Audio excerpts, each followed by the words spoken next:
Tonight on KGW News.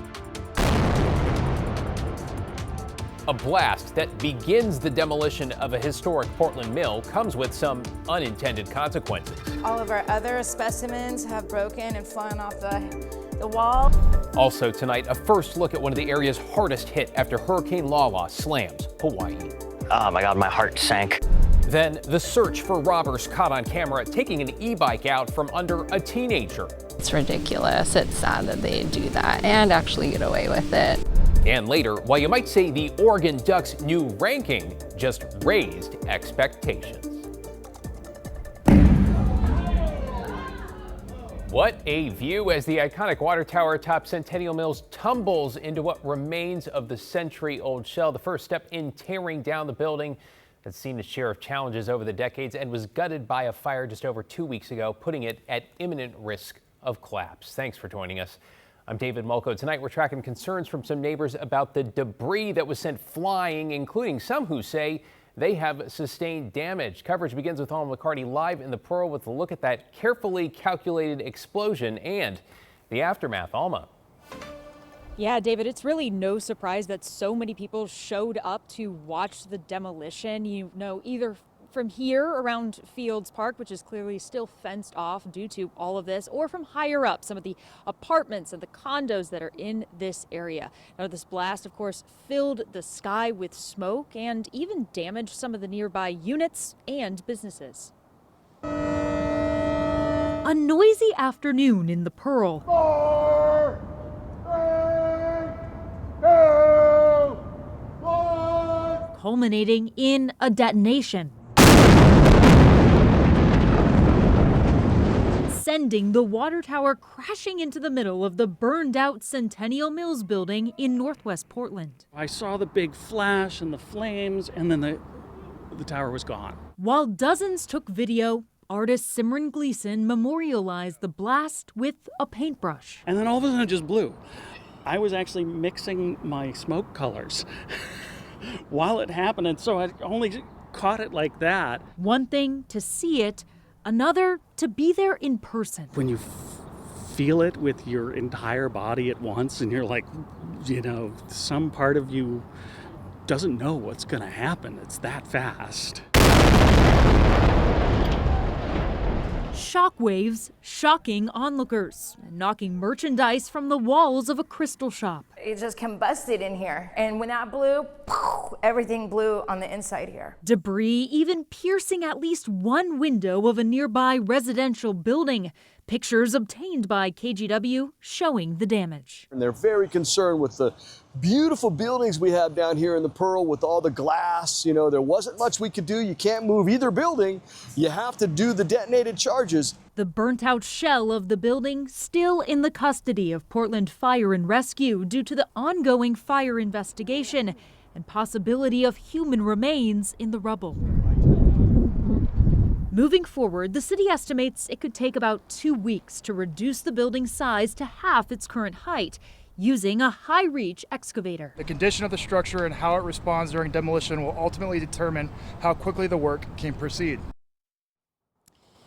The city says they're going to continue working with the building's owner, their engineer, and the demolition contractor to make sure the rest of this is done safely and promptly. Because they're going to be using that excavator, don't expect any more explosions or detonations in the future.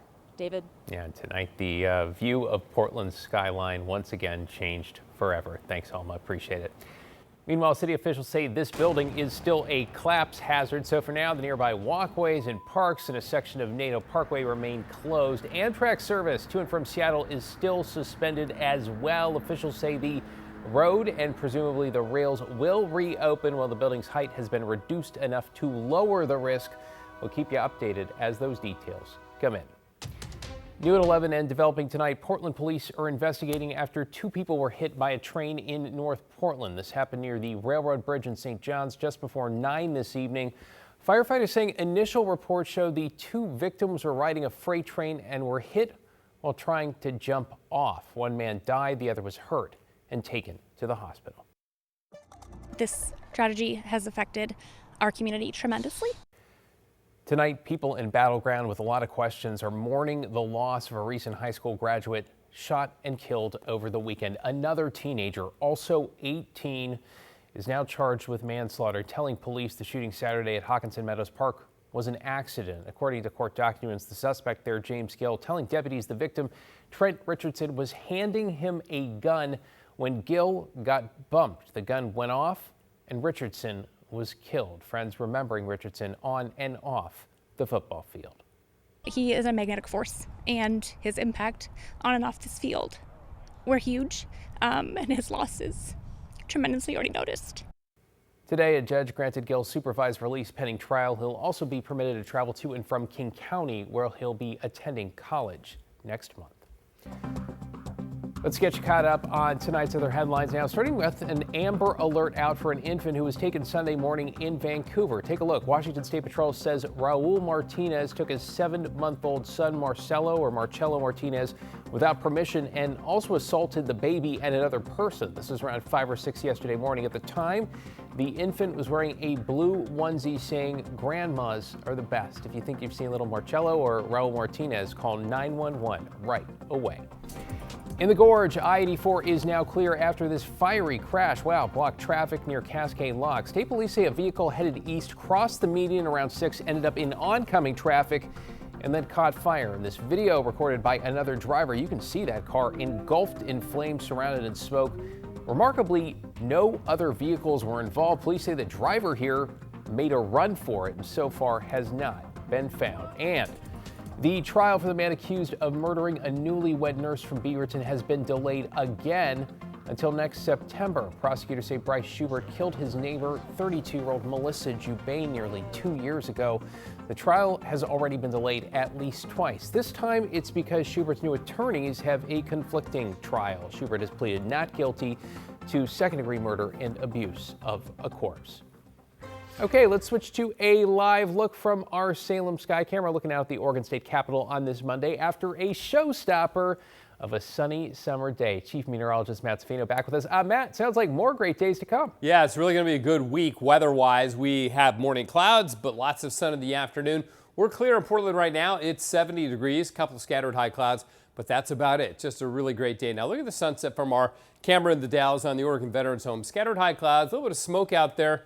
And towards the end, well, we'll show you what happens at the end a little bit later on. But again, it was a nice sunset. The Dalles right now, the thing about it is this. The winds were up. They were gusting about 24 miles an hour, which was as strong as they've been all day. They've backed off again now, as they typically do during the nighttime hours. But they're going to pick up again tomorrow and get stronger than they were today. So we've got a red flag warning for fire weather conditions because of the wind and the low humidity, of course, that comes this time of the year across eastern Oregon, the Columbia Basin, and parts of southeast Washington under that red flag warning from noon tomorrow until 10 o'clock tomorrow night. So morning clouds and afternoon sun. Great weather here in the valleys. A little windy in the gorge and the Columbia Basin with the red flag warning, of course.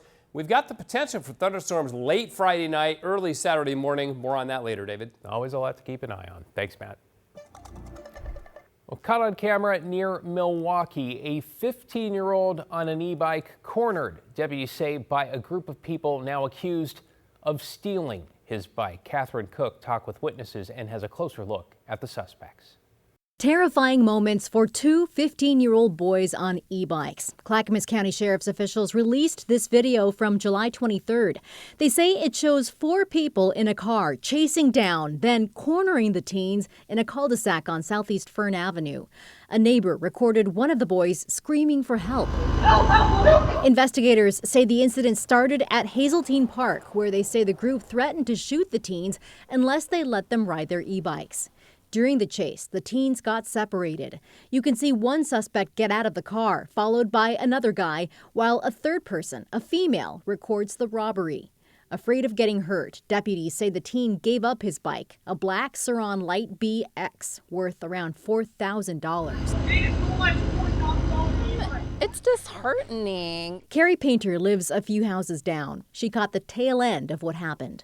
You know, for somebody to come down here, and especially to, threaten some teenage boys for a bike, that's ridiculous. Investigators hope someone recognizes the suspect. The driver was wearing a blue head covering and may have been armed. Their car, a blue 2019 Hyundai Elantra with a yellow Kendall Automotive Group dealer placard.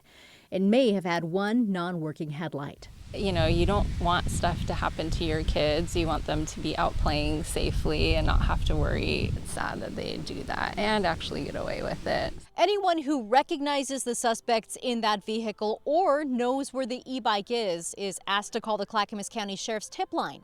That number is 503-723-4949. In Clackamas County, Catherine Cook, KGW News. Let's talk wildfires now, because in Spokane tonight, a family has reported the first death that may be connected to the wildfires there. We've learned a woman died several days after being evacuated from her nursing home when the Old Trails fire broke out. That was on August 1st. Her daughter describing the scene as she and other patients were wheeled out in their beds. I mean, the sky was just dark from the smoke. The trees behind the facility were on fire. The neighborhood behind the facility was on fire.